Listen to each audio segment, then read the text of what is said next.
पारनेर तालुक्यातील राळेगण थेरपाळ येथील अपहरण झालेल्या दिव्या हनुमंत कारखिले या 11 वर्षीय मुलीचा मृतदेह विहिरीमध्ये आढळून आलाय।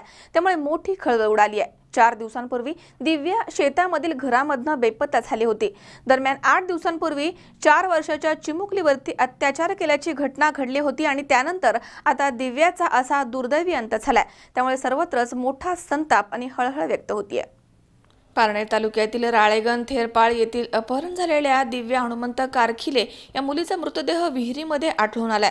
त्यामुळे मोठी खळबळ उडाली आहे। गेल्या 4 दिवसांपूर्वी राळेगण थेरपाळ येथील दिव्या हनुमंत कारखिले या 11 वर्षाच्या मुलीचं अपहरण करण्यात आलं होतं। मात्र या मुलीचा गावापासून 2 किलोमीटर आणि हनुमंत कारखिले यांच्या घरापासून 500 मीटर अंतरावरती असणाऱ्या विहिरीमध्ये मृतदेह आढळून आलाय। गेल्या 4 दिवसांपूर्वी दिव्या ही तिच्या शेतामधील घरामधनं बेपत्ता झाली होती। त्यामुळे तिला बिबट्याने नेलं की तिचं अपहरण करण्यात आलं याविषयी पोलिसांमध्ये संभ्रम निर्माण झाला होता। दरम्यान सकाळी 11 वाजता शिवाजी कारखिले यांच्या गट नंबर 720 मध्ये दिव्याचा मृतदेह ग्रामस्थांना दिसला। त्यामुळे पारनेर पोलिसांच्या समोर आता मोठं आव्हान उभं राहिलंय।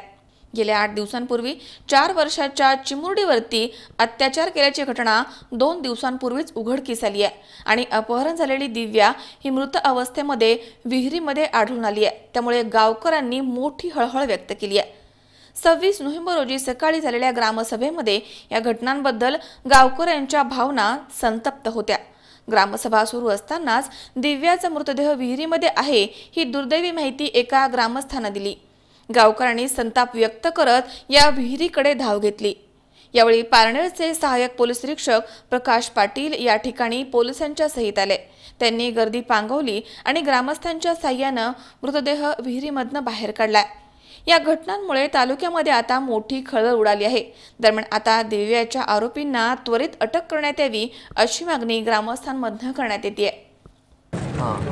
तो जे विसेराचे सॅम्पल आहे ते नाशिक येथे CA लॅब आहे फॉरेन्सिक सायन्स तिकडे पाठवायचे। आणखी मृत्यू बुडण्यापूर्वी झाली होती किंवा बुडण्यामुळे झाली आहे यासाठी जे टेस्ट आहे त्यासाठी सॅम्पल्स जे हॉस्पिटल बॉम्बे येथे पाठवायचे।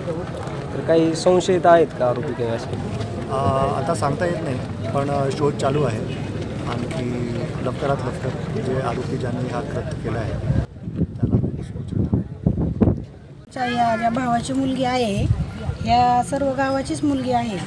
परंतु तिचा काल आपल्याला 11:30च्या दरम्यान आपण गावात सभा घेत असताना आपल्याला त्या मुलीचं एक जणाने आम्हाला फोन केल्याच्या नंतर सगळ्यांना माहीत झालं की ती आहे म्हणून सर्व लोकांनी तिकडे धाव घेतली। परंतु तिला काल आता पोस्टमार्टमसाठी पुण्याला नेलेलं आहे आणि परंतु मग आम्हाला म्हटले होते की तुम्हाला आम्ही आरोपी हजर करू। मग आत्तापर्यंत काय आरोपीचं धागादोरा काय लागला का नाही हे आम्हाला पुरवत पाहिजे आणि जे कोणी काही हे घाणेरडं कृत्य केलं आहे ती व्यक्ती आमच्या समोर पाहिजे। आम्हाला अन्यथा तसं आम्ही हे बंद करणार नाही आणि कुठल्याच प्रकारचं याच्यात हे होणार नाही। आरोपीला ही शिक्षा झालीच पाहिजे। खूप घृणास्पद हे वातावरण तयार केलेलं आहे त्या लोकांनी, कोण असेल ते त्याला ही सजा ही झालीच पाहिजे। अन्यथा हे जर प्रकरण दाबण्यात आलं तर ह्याला खूप प्रकारे अनेक प्रकारे ह्या घटना होऊ शकतात आणि झाल्यात पण। ह्या 2 घटना झाल्या त्या राळेगण थेरपाळ या गावामध्ये।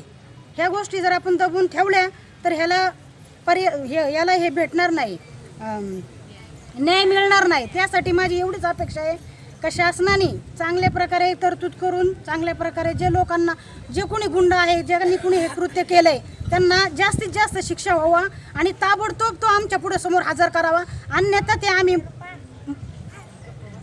आमच्या हातात घेणार नाही, तोपर्यंत आम्ही इथून उठणार नाही जोपर्यंत आम्हाला तो आरोपी आमच्या पुढे तुम्ही सादर करत नाही। काय तुम्हाला प्रूफ मिळाला असेल त्या प्रकारे आम्हाला काहीतरी तुम्ही सांगा, त्या प्रकारे तरच आमची मनाची शांती होणार आहे। नाही तर अन्यथा आम्ही इथून काय उठल्या जाणार नाहीये।